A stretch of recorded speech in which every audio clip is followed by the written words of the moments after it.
Hello friends, welcome to my YouTube channel रितनो trading में आप सभी को स्वागत है।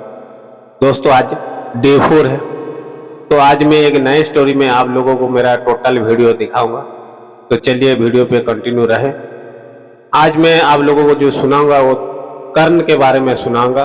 क्यों कर्ण को दानवीर बोलते हैं, चलिए डिटेल्स हम सुनते हैं। कर्ण कुंती का पुत्र था। पांडु के साथ कुंती का विवाह होने से पहले इसका जन्म हो चुका था।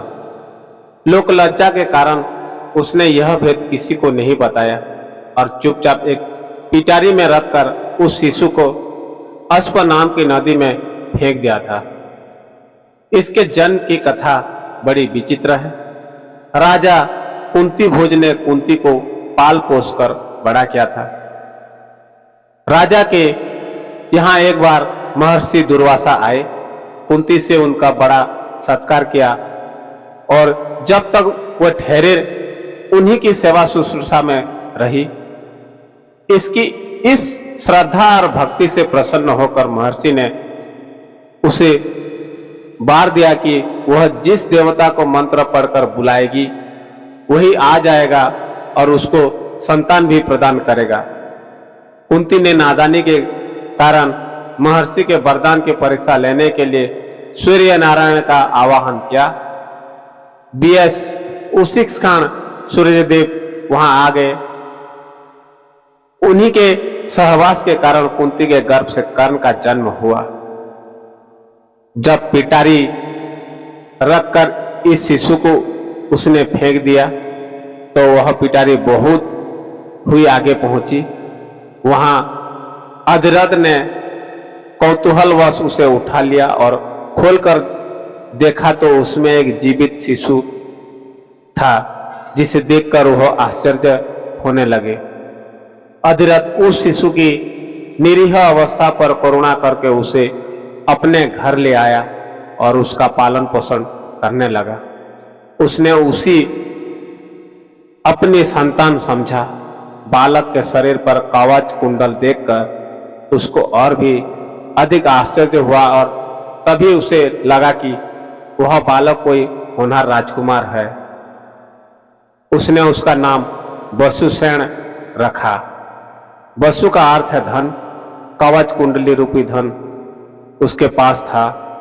विधाता ने ही उसको इसे दिया था, इसलिए उसका नाम वसुसेन उचित ही था।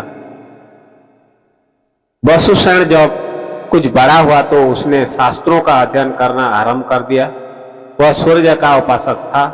प्रातः काल से लेकर संध्या तक वह सूर्य की उपासना ही किया करता था। दानी भी बहुत बड़ा था। उपासना के समय कोई भी आकर उससे जो कुछ भी मांगता था वह बिना हिचकिचाए उसको दे देता था। अमूल्य से अमूल्य वस्तु से उसको मोह नहीं था।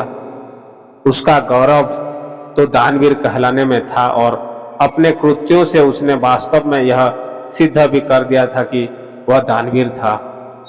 उसके समान दानी कौरवों और पांडवों में कोई नहीं था। उसका परिचय तो हमें उस समय मिलता है जब इंद्र ब्राह्मण का वेश धारण करके उसके पास उसकी अमूल्य निधि कवच कुंडल मांगने गया था। उस समय कर्ण ने देवराज का स्वागत किया था और सहर्ष अपने कवच कुंडल उतार कर दे दिए थे। दान करते समय अपने हित या अहित विचार वह नहीं करते थे। यद्यपि सूर्य भगवान पहले उसे मना कर चुके थे कि वह इन कवच कुंडलों को किसी को भी दान में ना दे, लेकिन दानवीर कर्ण किसी याचक को निराश करके वापस लौटाना तो जानता ही नहीं थे। कर्ण के इस साहस के कारण उसका नाम वैकर्तन पड़ा था। यदि इस कवच कुंडलों को वह नहीं देता तो कोई भी योद्धा उसे युद्ध में परास्त नहीं कर सकता था। इंद्र ने अर्जुन के हित के लिए ही इनको मांगा था, क्योंकि इनके बिना अर्जुन कभी भी उसे नहीं हरा सकता था। फिर भी उसको इस अद्वितीय गुण से प्रभावित होकर इंद्र ने उसको एक पुरुषाघातिनी अमोघ शक्ति दी थी। उस शक्ति से सामने का योद्धा किसी भी हालत में जीवित नहीं बच सकता था और उसको कर्ण ने अर्जुन के लिए रखा था। लेकिन श्री कृष्ण ने चाल चली और कर्ण की उस शक्ति को घटोत्कच पर चलवाकर अर्जुन के जीवन पर आए इस खतरे को सदा के लिए मिटा दिया था। घटोत्कच जो आकाश में विचरण करके कौरवों पर अग्नि की वर्षा कर रहा था और जिसने एक बार तो सारी सेना को पूरी तरह विचलित कर डाला था, शक्ति लगते ही निर्जीव होकर पृथ्वी पर गिर पड़ा। धनुर्विद्या में कर्ण अर्जुन के समान ही कुशल था। एक बार जब महाराज धृतराष्ट्र की आज्ञा से कौरव पांडवों की अस्त्र शिक्षा की परीक्षा के लिए एक समारोह किया गया था, तो अर्जुन ने अपने अस्त्र शिक्षा के कौशल से सबको चकित कर दिया था। उसने ऐसी ऐसी क्रियाएं कर दिखाई थी कि किसी भी योद्धा की हिम्मत नहीं होती थी।